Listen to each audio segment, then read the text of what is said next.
మీరు వాళ్ళని రెచ్చగొడుతున్నా అని ఎప్పుడని అనిపించిందా నీకు? నేనైతే ఎప్పుడు రెచ్చగొట్టలేదు. అసలు వాళ్ళు ఏమనందే నేను పోయి ఆడ ప్రెస్ మీట్లో కూర్చొని కావాలని మైక్ తీసుకొని తమ్ముడని నేను అనలే.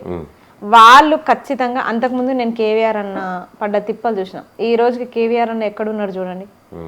ఎవడెవడో మాట్లాడేటోడు వానికి ఒకసారి 3rd డిగ్రీ చేసిన తర్వాత మాట్లాడతాం. 3rd డిగ్రీ చేసిన తర్వాత అప్పుడు జై జనసేన అని జెండా పట్టుకొని తిరగమని చెప్పండి, అప్పుడు చూద్దాం.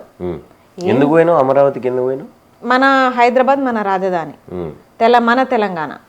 ఆ రోజు జూన్ 2 రోజు వచ్చి సభకి పర్మిషన్ ఇవ్వలేదు. సరే సభకి పర్మిషన్ ఇవ్వలేదు, అయినా సరే నేను తెలంగాణకు సేవ చేసుకుంటా, నాకు తెలంగాణ ప్రజలకు కూడా నాకు సేవ చేయాలని ఉందంటే మేము యాక్సెప్ట్ చేస్తుంటే వచ్చిందే స్క్రిప్ట్ ఇంత ఎవరో రాసిచ్చిన స్క్రిప్ట్ చదివి తెలంగాణ మీ అయ్య జాగిరా నేను పోటీ చేస్తా అని మా రాజధానిలో అన్నప్పుడు మీకు సంబంధించిన రాజధానిలో మీరేం వెలుగబడుతురో కూడా మాకు తెలుసుకోవాలని ఉండే.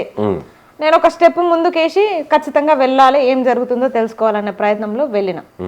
అమరావతికి వెళ్దాము అనుకునే క్రమంలో పోయే దాంట్లోనే ఇక బాగా కొన్ని అడ్డంకులు ఎదురవుతున్నాయి.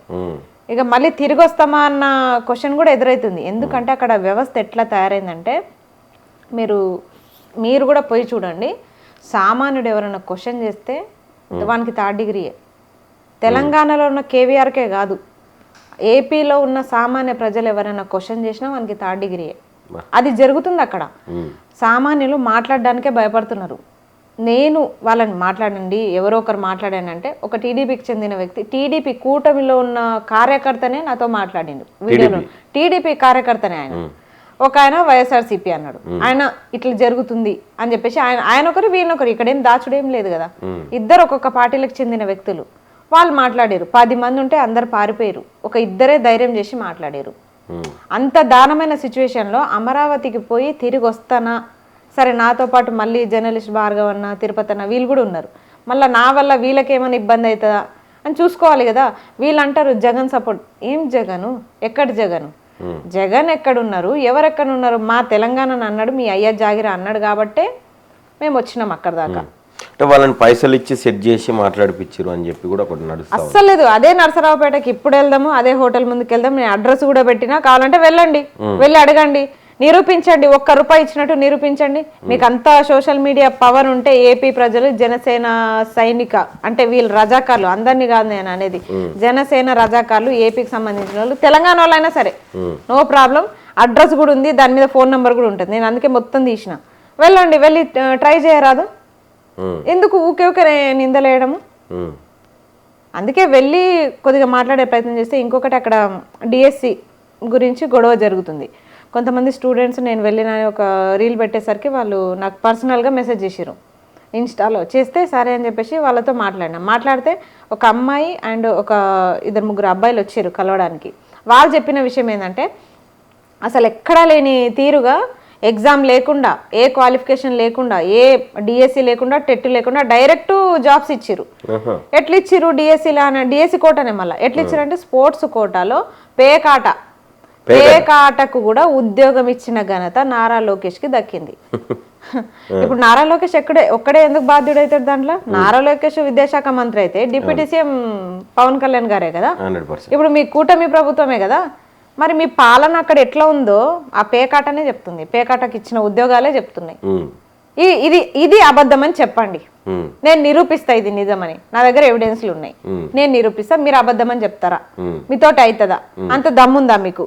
నేను చెప్తా, ఇప్పుడే నిరూపిస్తా. బాధితులు మాట్లాడుతున్నారు, వాళ్ళు మాట్లాడుతుంటే మీరు ఇవన్నీ నేను తెలుసుకున్నా స్వయంగా. అరే వీళ్ళు ఇక్కడికి వచ్చి ఏం చేస్తారు, మమ్మల్ని అంటున్నారు, ఈడ ఏపీ పాలన చూసుకోకుండా వీళ్ళు ఇక్కడ ఏం చేస్తారు అని చెప్పేసి. కానీ ఈ గవర్నమెంట్ ని ఈ మీడియా పరంగా ఒకటి అడగాలని నేను అనుకుంటున్నానండి. మేము కష్టపడి బిఎడ్ చేసాము, టెట్ చేసాము, డిఎస్సి రాసాము, మరి మంచి మెరిట్ లో మేము ర్యాంక్ తెచ్చుకున్నామండి. ఈవెన్ జీరో ర్యాంక్ తో ఉన్న వారు స్పోర్ట్స్ పర్సన్ తీసుకొచ్చి స్కూల్ అసిస్టెంట్ విభాగంలో వారిని కూర్చోబెడితే పిల్లలకి రేపు పాఠాలు ఎలా చెప్తారండి? ఎగ్జామ్స్ అయిపోయిన తర్వాత 10th పేపర్ వాల్యుయేషన్ కి వెళ్ళాలి కదా, వాళ్ళు పేపర్ వాల్యుయేషన్ ఎలా చేస్తారు? గవర్నమెంటే, కేవలం ఈ గవర్నమెంటే పిల్లల భవిష్యత్తుతో ఆడుకుంటుంది అని చెప్పడానికి ఇది చాలా నిదర్శనం అండి. దీనికి మరొక సాక్ష్యం అవసరం అంటూ లేదు. ఏదొకటి కదా, వాళ్ళ హెరిటేజ్ కంపెనీలో ఉద్యోగాలు ఇచ్చినంత తేలికగా డిఎస్సిలో కూడా ఉద్యోగాలు ఇచ్చేశాడు. అందుకోసమే పరీక్ష అంటే చూడండి, ఎగ్జామ్ లేకుండా అంటే డిఎస్సి కానీ టెట్ కానీ ఎగ్జామ్ రాయకుండా స్పోర్ట్స్ కోటా కింద, ఆ స్పోర్ట్స్లో ఏంటి అంటే నేను మొన్నటిదాకా ఏమనుకున్నానంటే ప్యాకాట్ పెడితే ఎమ్మెల్యేలు ఒప్పుకోరనుకున్నాను.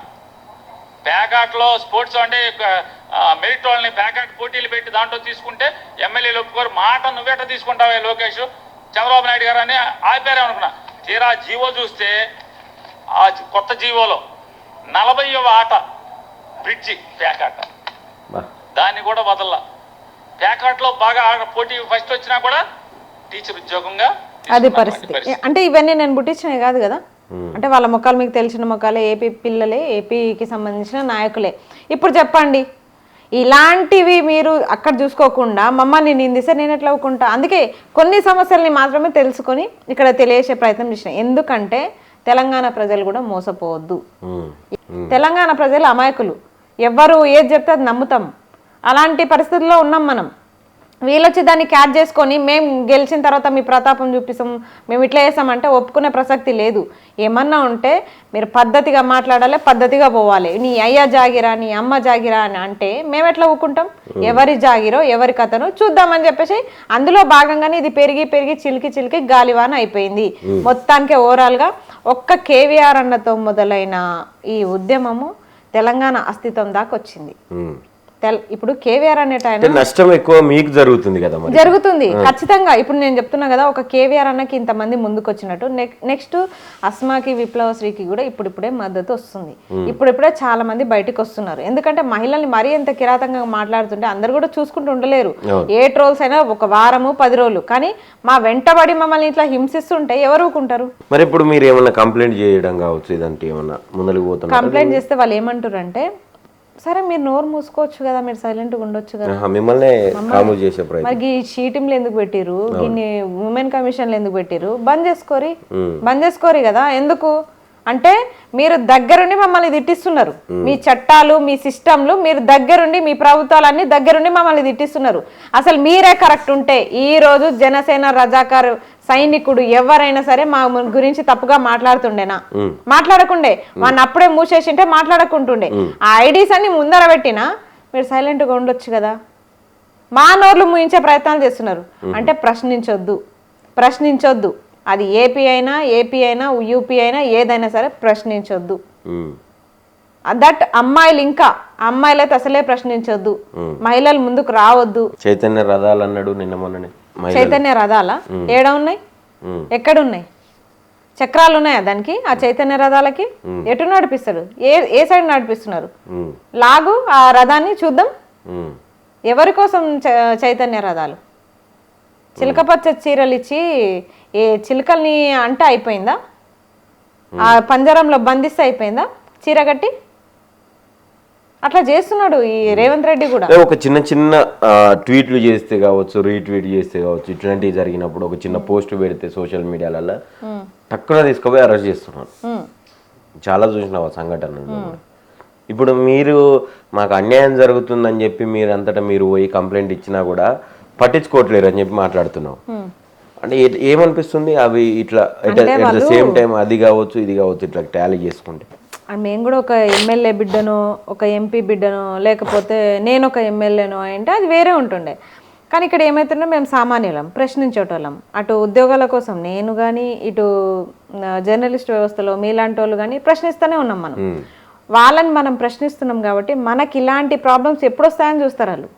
వీళ్ళకి ఇట్లాంటివి రావాలి, వీళ్ళు తగ్గాలి, వీళ్ళు కూడా మనల్ని క్వశ్చన్ చేసిర్రు, వీళ్ళకి ఇట్లా జరగాలనే ఉంది వాళ్ళకి కూడా. దీనికి ఎండ్ కార్డు ఎప్పుడు పడుతుంది? ఎండ్ కార్డు ఎలక్షన్ కే పడుతుంది. ఎలక్షన్ కి ఖచ్చితంగా. అప్పటిదాకా 2 years మేము భరించాల్సిందే, భరిస్తాము. టిట్ ఫర్ టాట్ గా వాళ్ళు ఏ మాట అన్నా మాట్లాడతాం, కొట్లాడతాం, కొడతాం. ఇట్లా టిట్ ఫర్ టాట్ జరుగుతూనే ఉంటది ఖచ్చితంగా. వారైతే ఆగదు ఇది. ఎందుకంటే ఇది ఒక పృథ్వన్నకు సంబంధించిందో, ఒక అస్మాకు సంబంధించిందో, ఒక విప్లవశ్రీకి సంబంధించిందో కాదు కదా, ఒక తులసి చందుకు సంబంధించిందో కాదు. తెలంగాణ అన్నప్పుడు అందరం రియాక్ట్ అవుతాం. కానోడు తెలంగాణోడు కాదు అసలు. ఇది కూడా చెప్తున్నా. ఫస్ట్ ఆఫ్ ఆల్ ఇక్కడ నిరుద్యోగులు, విద్యార్థులు రియాక్ట్ అవ్వాలి. అసలు వీళ్ళు ఇంకా సైలెంట్ ఉంటున్నారు కానీ ఎవరో చేస్తే మేము చూద్దాం అన్నట్టు ఉన్నారు కానీ వీళ్ళందరూ రియాక్ట్ అవ్వాలి ఫస్ట్. అదే చెప్తున్నా, ఉద్యమ చరిత్ర పాఠాలు చదవడం కాదు. ఈరోజు తెలంగాణ రాష్ట్రం ఏర్పడింది, ఆ అస్తిత్వాన్ని మనం కాపాడుకోలే, దానికోసం ఎవరైనా ముందుకు వచ్చినప్పుడు సపోర్ట్ చేయండి అని అదే చెప్తున్నా. రైట్. ఈ విషయంలో ఏమైనా అన్అపాలజెటిక్ సనాతని హిందూ అని చెప్పి చెప్తాడు పవన్ కళ్యాణ్. మరి ఒక ఆడపిల్లల మీద ఇంత అఘాయిత్యాలు జరుగుతున్నాయి, ఇట్లా అంటే ఈ రకమైనటువంటి సోషల్ మీడియా దాడులు జరుగుతుంటే స్పందించినట్టు ఏమన్నా అనిపించిందా మీకు? అయితే నేను ఒక వీడియో చూసిన, ఏంటంటే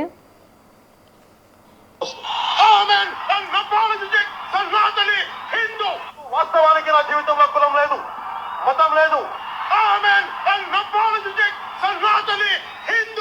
ఇది అంటే ఆయననే రమేష్, ఆయననే సురేష్, ఇక ఆయననే పవన్ ఖాన్, అన్నీ ఆయననే. ఇక మనం ఏం మాట్లాడతాం?